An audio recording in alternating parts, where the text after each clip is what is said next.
మొదటి ప్రశ్నకి సమాధానం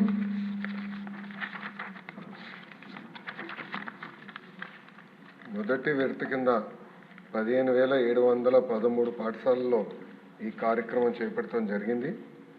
కానీ మొదటి విడత పూర్తి చేసడానికి ఇంకొక 880,39,00,000 రూపాయలు అవసరం ఉంది. రెండో విడత కింద 22,311 పాఠశాలలో పనులు చేపట్టడం జరిగింది. కానీ ఇది కూడా పూర్తి చేసేదానికి 3,907.75 కోట్ల రూపాయలు అవసరం ఉంది.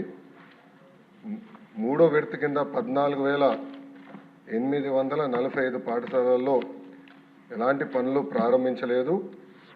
ఆ పాఠశాలలో ఈ కార్యక్రమం పూర్తి చేసేదానికి 3,088 కోట్ల రూపాయలు అవసరం ఉంది. రెండో ప్రశ్న వివరాలు.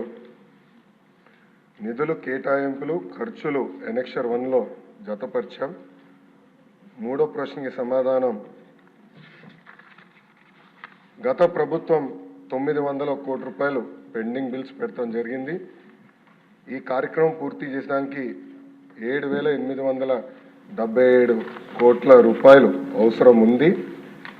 గత ప్రభుత్వం ఈ కార్యక్రమంలో చేపట్టిన ప్రభుత్వ పాఠశాలల్లో 72,117 విద్యార్థులు సంఖ్య తగ్గుతాం కూడా జరిగింది. ఈ ప్రశ్నకు అధ్యక్ష శ్రీ వి వెంకటరామరెడ్డి గారు అడ్వకేటు 27/11/2023లో ఒక పిటిషన్ వేస్తాం జరిగింది. ఆ పిటిషన్కి సంబంధించిన ప్రాథమిక దర్యాప్తు రిపోర్ట్ MDAPEWIDCకి వస్తాం జరిగింది.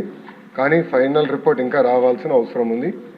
ఈ ప్రశ్నకి సమాధానం ఫైనల్ రిపోర్ట్ వచ్చిన తర్వాత యాక్షన్ తీసుకుంటాం అధ్యక్ష.